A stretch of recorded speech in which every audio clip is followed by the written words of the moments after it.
The Assembly is now in session. Assemblymember Garcia notices the absence of a quorum. The sergeants at arms will prepare the chamber and bring in the absent members. The clerk will call the roll.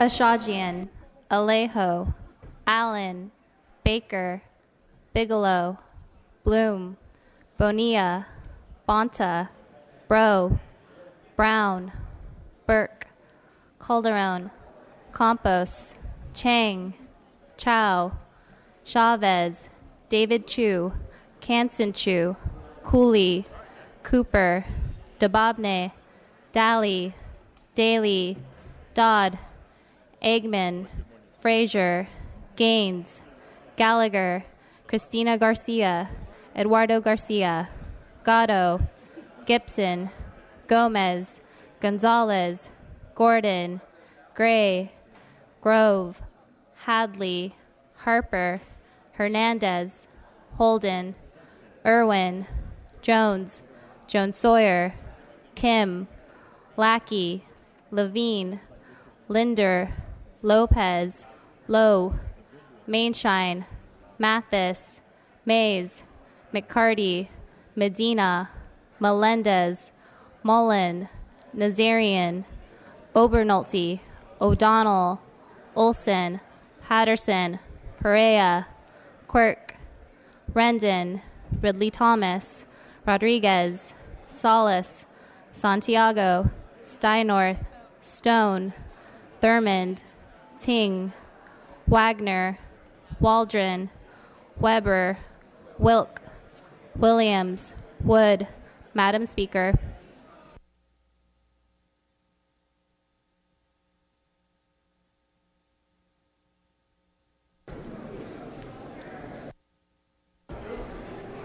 A quorum is present. We will defer the prayer and the pledge until later in the session. Reading of the previous day's journal. Assembly Chamber, Sacramento, Wednesday, February 4th, 2015. The Assembly met at 7 a.m. Honorable Kristen Olson, Assembly Member, 12th District Mr. Holden moves and Ms. Olson seconds that the reading of the previous day's journal be dispensed with. Presentations of petitions, there are none. Introduction and reference of bills will be deferred. Reports of committees, there are none. Messages from the governor, there are none. Messages from the Senate, there are none. Motions and resolutions, the absences for the day. For illness, Mr. Bigelow, Mr. Cooley, and Mr. Nazarian.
Mr. Holden, you are recognized. Members? Mr. Holden, you are recognized for your procedural motions. Thank you, Mr. Speaker. I request unanimous consent to suspend Assembly Rule 118 to allow Assembly members Brown, Gonzalez, Jones-Sawyer, Lowe, and Stein-North to have guests and photographers on the floor today.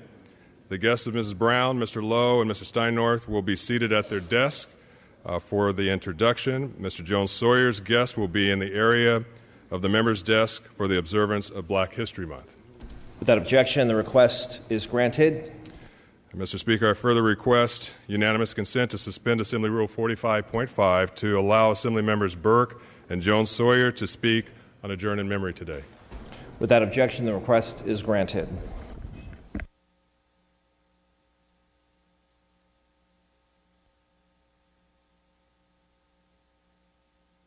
Members, moving to guest introductions.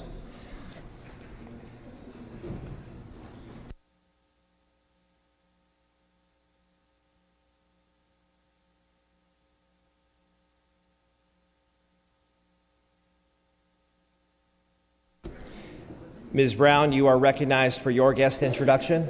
Thank you, Mr. Pro Tem. I'd like to introduce, I'm so happy because I don't get an opportunity to do this very often, but I would like to introduce you all to a man who has given so much to my community, so much to our family, and so much to me. I've been married to him for 52 years.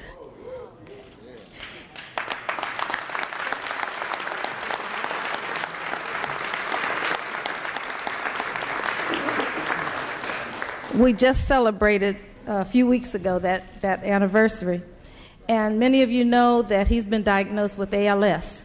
So it's very, very much a issue for him to just come up here, to come and to sit on this floor. It's more than you'll ever know. And someone who helps me so that I can come here and work in the assembly is his brother, Vincent Brown, and he's a caregiver. And you guys will be...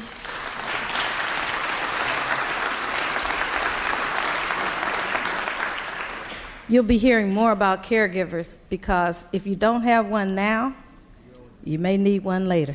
Thank you. Thank you, Ms. Brown.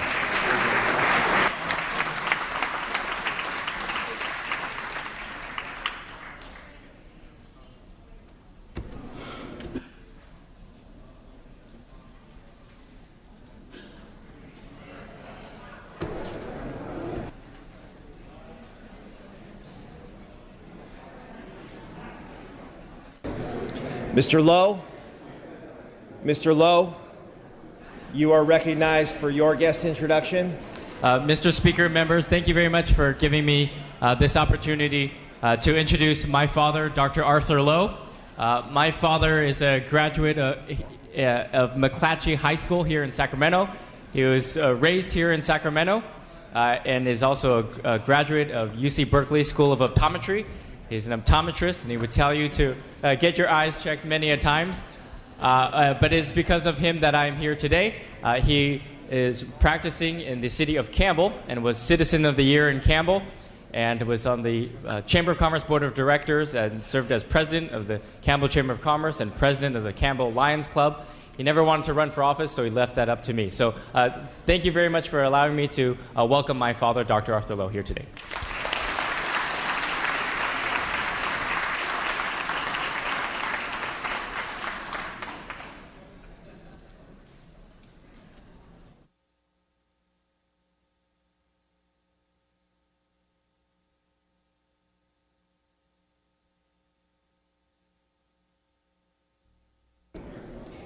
Mr. Stein-North, you are recognized for your guest introduction. Mr. Speaker, members, I would like to take this opportunity to thank you for allowing me to bring my 15-year-old daughter onto the floor today. I'd like to introduce everybody to my daughter, Madison. Now, our family believes in a good education. We also believe that experience will come in handy in most cases. So my daughter is 15. In 12 years, she will be passing me when I term out and taking over my seat. Just so you know. And I'd like to put on the record, she will still be older than Ian Calderon, our good friend. Thank you.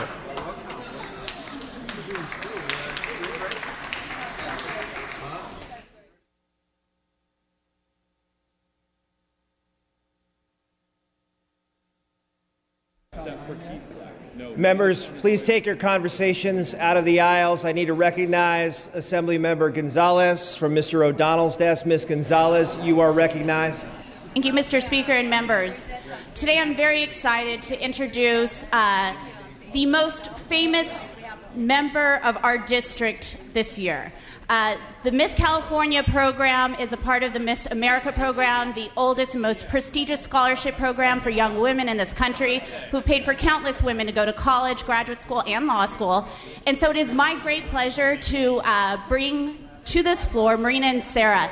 She is a graduate of Hilltop High School in Chula Vista, the first Miss California to come from the 80th Assembly District, quite proud of that. And she has represented California well by promoting tourism, her platform of breast cancer awareness, and she even traveled for the pistachio farmers to China to promote California pistachios in China. Please give a warm welcome to Miss California, Marina and Sarah.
Members, please direct your attention to Ms. Campos. Ms. Campos, you are now recognized for your guest introduction. Thank you, Mr. Speaker. Members, join me in welcoming several college and high school students from San Jose area. With us today in the gallery to my right, upper, we have students from Mission College, Evergreen Valley College, San Jose City College, Oak Grove Independent Study. These young leaders are current and former foster youth with California Youth Connection. They have come to the state capitol today to represent foster children all over California for their annual day of activism. Please welcome them with a round of applause.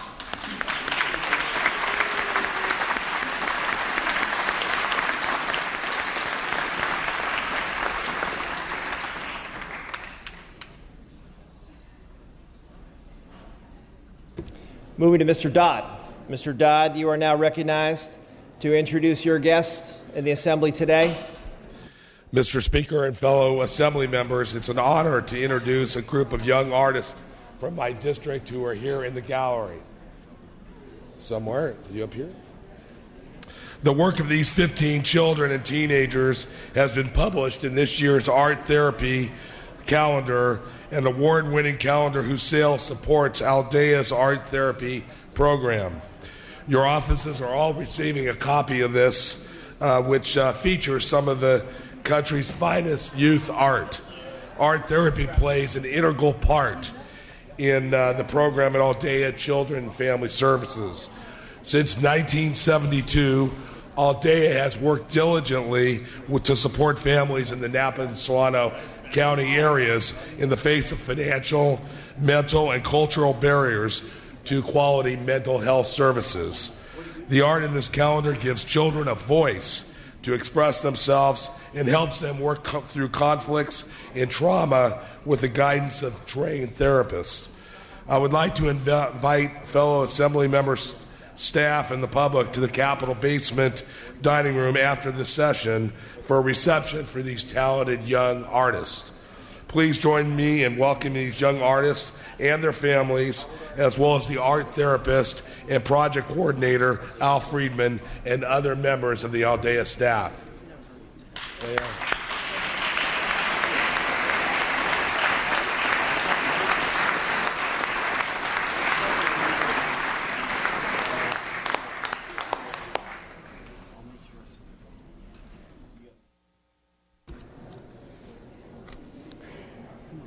Members, the Assembly at large has a special introduction today. In the rear of the chamber is a former non-member officer of this House. Mr. Charles E. Bell served as the Chief Sergeant at Arms for 12 years, from July 19, 1983 to January 4, 1996. Mr. Bell was the first African American to serve in this capacity. As of last December, both houses of the California legislature have elected African Americans to serve in the post of Chief Sergeant at Arms. The current Senate Sergeant at Arms, Debbie Manning, is an African American woman. Let's give a warm round of applause as we welcome former Chief Sergeant Bell back to the Assembly chamber.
Members, if we'd have your attention, we will now be moving to the Assembly observance of Black History Month.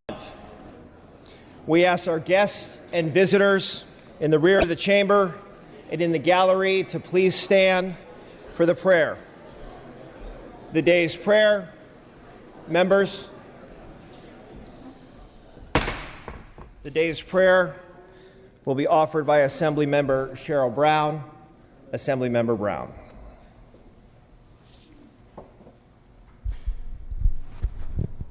Thank you.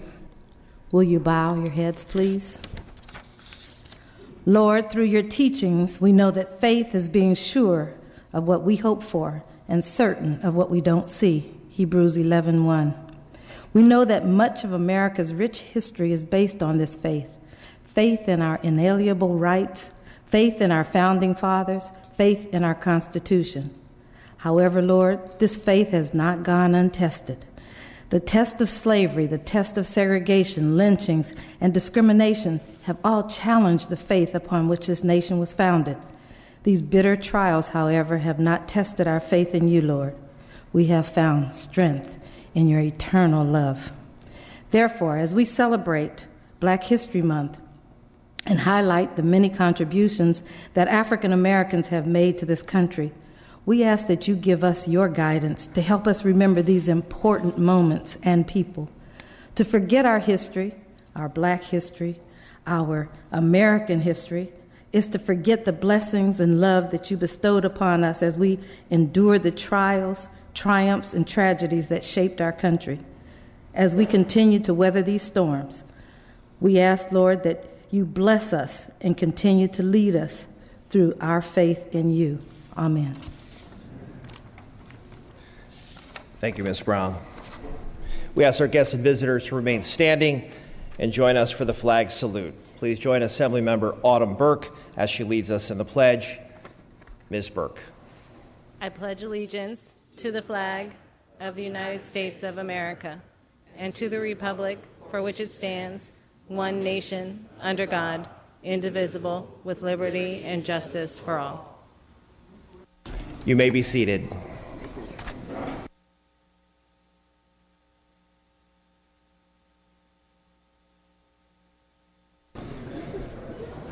Moving to third reading, file item number 1, ACR 6.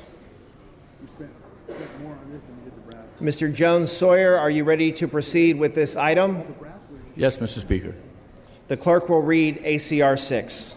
Assembly Concurrent Resolution 6 by Assemblymember Jones Sawyer relative to Black History Month. Mr. Jones Sawyer, you may open.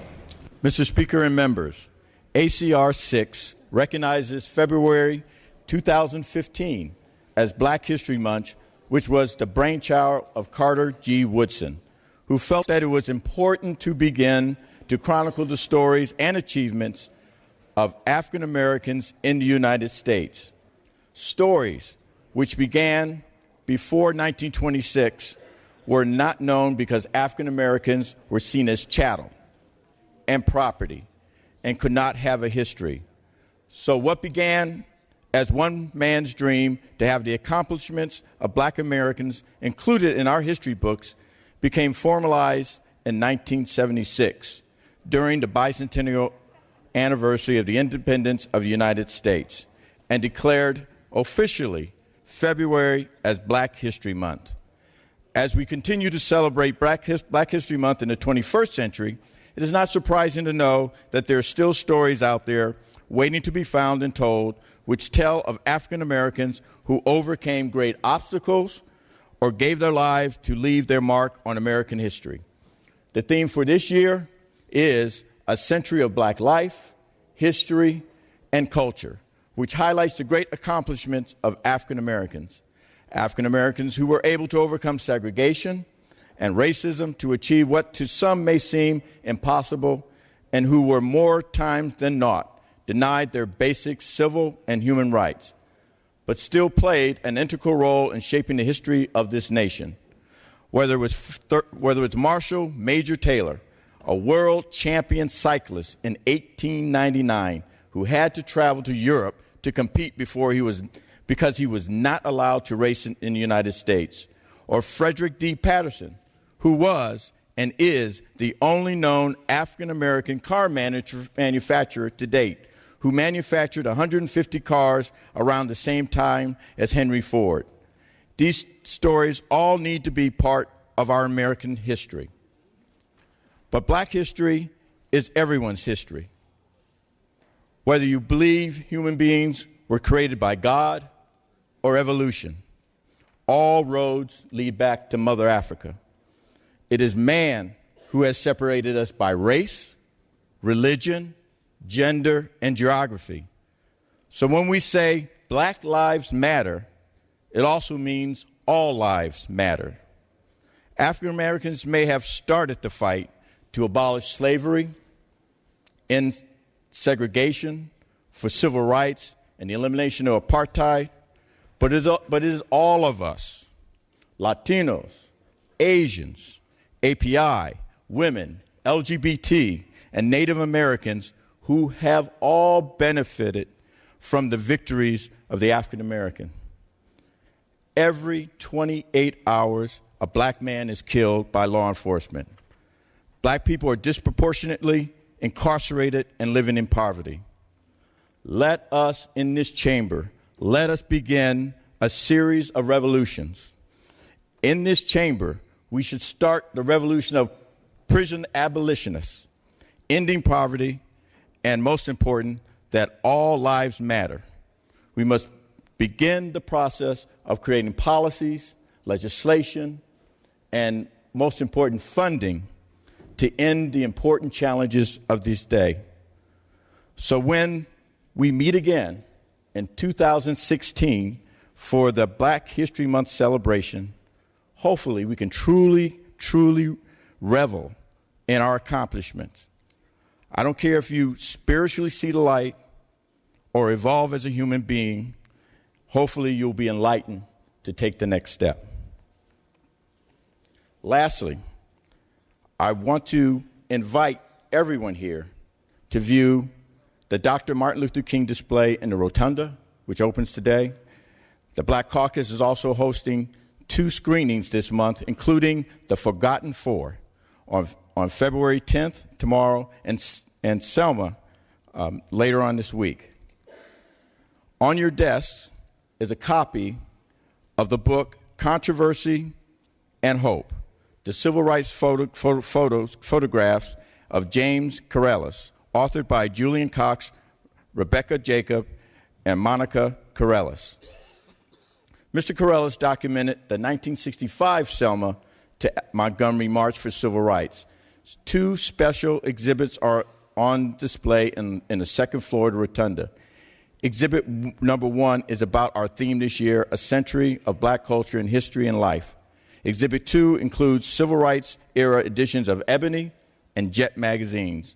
You're also, as I said earlier, invited to the 3 screenings set for the observance of African American History Month. Thank you, and I respectfully ask for your aye vote. Thank you, Ms. Jones-Sawyer. Ms. Garcia, you are recognized. Mr. Speaker, Madam members, I rise in strong support of ACR 6. As the Vice Chair of the Women's Caucus, I want to bring special attention to the contributions of African American women. African American women are large contributors to our history and deserve recognition in their own right during this month when we celebrate the accomplishments of all African Americans. Black women's history is rich with accomplishments of women who have been path pavers for women like myself. Women like Harriet Tubman and Sojourner Truth spoke against the injustices of slavery and the suffering of blacks and women.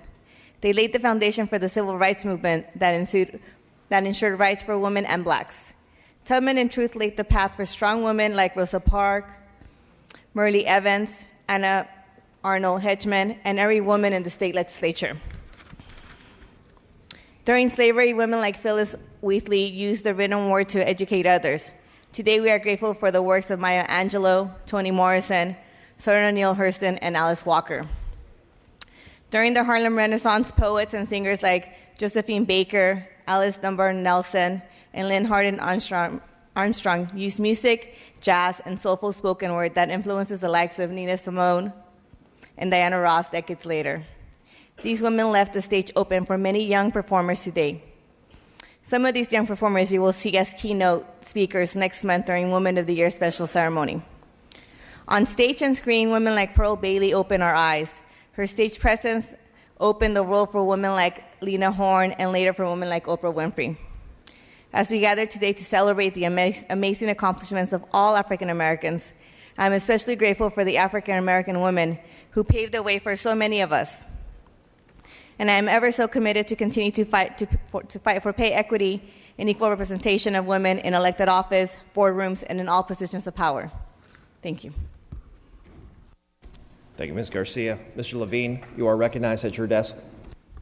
Thank you, Mr. Speaker and members. I rise on behalf of the Jewish Caucus to support ACR 6, designating February as Black History Month. We reflect upon and remember history to celebrate and to learn. Black History Month is about celebrating great African Americans past and honoring their lives' work and contributions. African Americans have played key roles in medicine, technology, agriculture, music, the arts, politics, the military, science, and much more. African Americans continue to be role models for the next generation of trailblazers.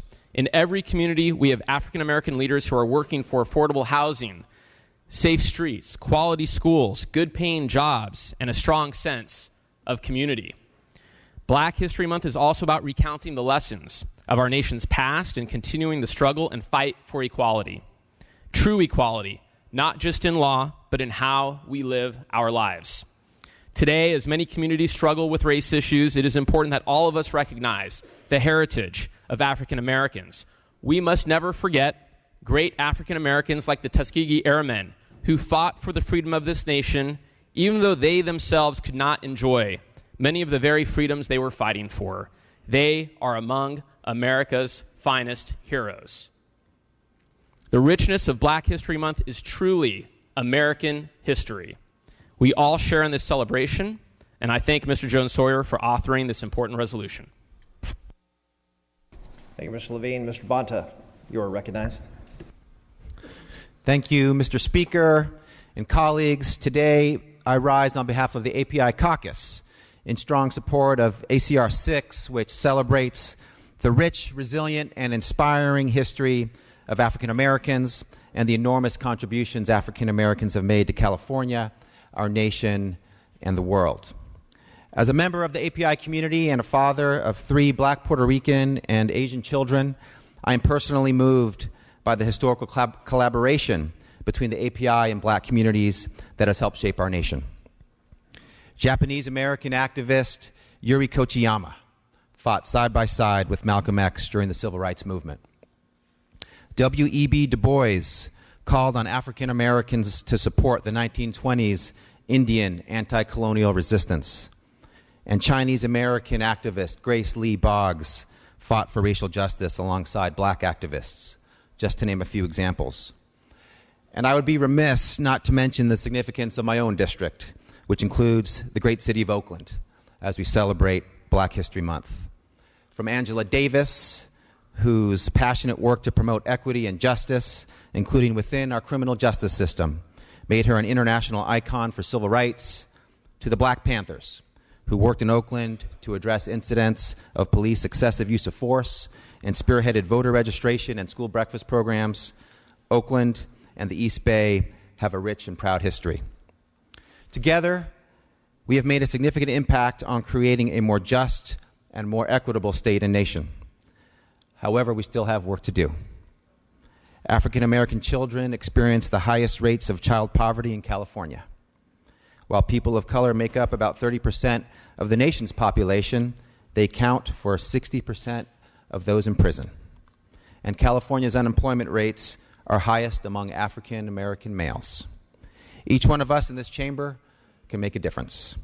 I look forward to working with all of you to ensure that justice, opportunity, and equity remain at the forefront of our policy discussions. I respectfully ask